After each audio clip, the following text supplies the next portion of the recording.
Joe Zekas and Joe Askins from YoChicago.com, and we're in the Yo-mobile in Bucktown, East Bucktown to be exact, and we're out looking to see what we can find in the way of for rent signs here today. We've been advising people that they should drive around and look for rent signs to find those little gem 2 flats that don't get advertised or are difficult to find on Craigslist. And we're out to see if we can find any. Joe has done some looking on the MLS and is aware of some rentals in the area that are advertised in the MLS.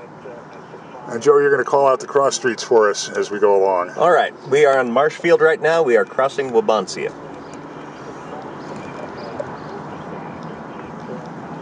Marshfield, as you can see, has a number of loft condo developments,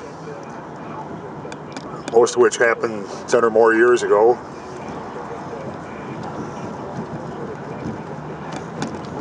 We're seeing a lot of single-family homage over on our right here. Is homage a word? It is today.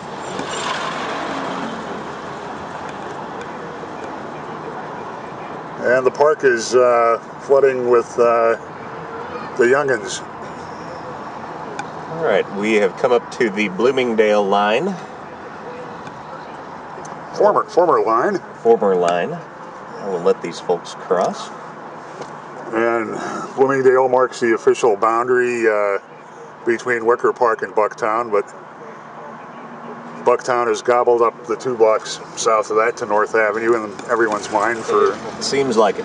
Although I was noticing today, just like Redfin, Coldwell Banker's boundaries for Bucktown, Wicker Park are still at Bloomingdale.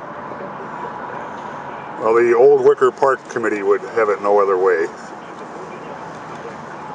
We have a dumpster indicating there's some reconstruction going on over to our right. You're looking at the 1.5-story workers' cottages that once formed almost the entire architecture of Bucktown. It appears that some of the work should not be happening.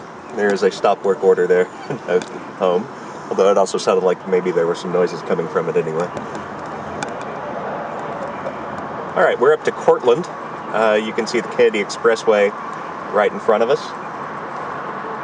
And I suppose I will just turn left, go west here on Cortland, or what should we do? Go down to Paulina and go down the other way? Head south. Is that Jane's over there? Yes, it is. Jane's opened up about 20 years ago when property consultants Bill Sen was a young man, and I believe he was one of the original investors who helped get Jane's off the ground. Okay. There've been some proposals and even some listings for some new construction homes for this lot. I haven't seen anything about it lately, though. Those would be single families, and they would not be for rent, I assume. I'm not seeing for rent signs on my side. Have you seen any on yours? Not any over here, no. Yeah, we're in the part of Bucktown where you can't see, but the lots are recessed. Many of them are only 100 feet deep. Here's a for rent sign right up here.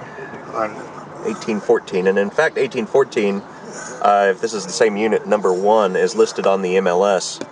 4-bedroom, 4.5 bath unit for $3,600 a month. I just got out of the car to shoot 1808, which Joe told me is for rent for how much, Joe? It's a 3-bedroom, 3.5 bath for $7,000, and that's actually the most expensive home listed on the MLS right now in this area that we're going through. And 1806 has a red for rent sign hanging on it also, so that's 3 we found for rent in this block. That's right. Okay, so about to cross back across Bloomingdale. We're going south on Paulina, which again was a hotbed, as you can see, of loft conversion back in the 90s. Late 80s, early 90s, and later also. A friend of mine, Ron Gann, built the houses not around the corner on Wabansia, and some of these here too back in the late 80s, early 90s, and he kept trying to talk me into buying one of them, and I kept telling him this area at the time looked just like where I grew up in New Jersey, and I wanted no part of it. You can see the houses over to the right there that Ron built. They sold in the mid 200s to mid 300s, which I'm sure would shock anybody thinking Bucktown single family today. So we just crossed Wabansia. We're almost to north. Not seeing any signs over on this side. Nothing over here either. But again, this is single family territory. What I'm looking at.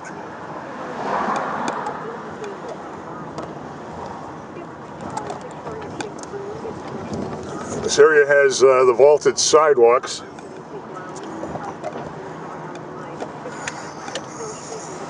People who are not familiar with them, they're kind of a rat hotels in many cases, depending on how well they've been maintained. But there are armies of rats living under some of the vaulted sidewalks in different parts of Chicago where they were prevalent. Traces back to the days when the streets were raised. The thing that I notice living in this area, obviously a little more west than this, is being this close to North Avenue and being this close to restaurants that are on North Avenue. The alleys near my home usually have rats scurrying through them just because all the restaurants have their dumpsters out back, and they tend to gravitate toward that kind of stuff. It's not just here, Joe. If you go to anybody who is an aficionado of rats and likes to admire them in large clusters should head over to Burton Place, right between Wells and LaSalle. And because the restaurant's there, I don't think I've ever seen more rats anywhere. All right, so turned on the north and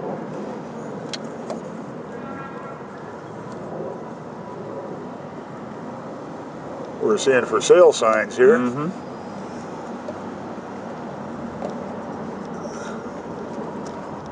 So this is Hermitage.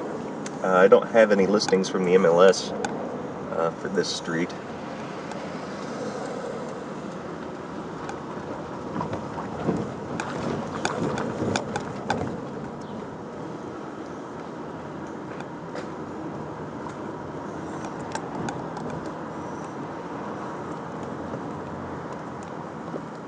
There's a sign right there that says for rent at the it's corner. An elaborate single-family home looking here on the corner.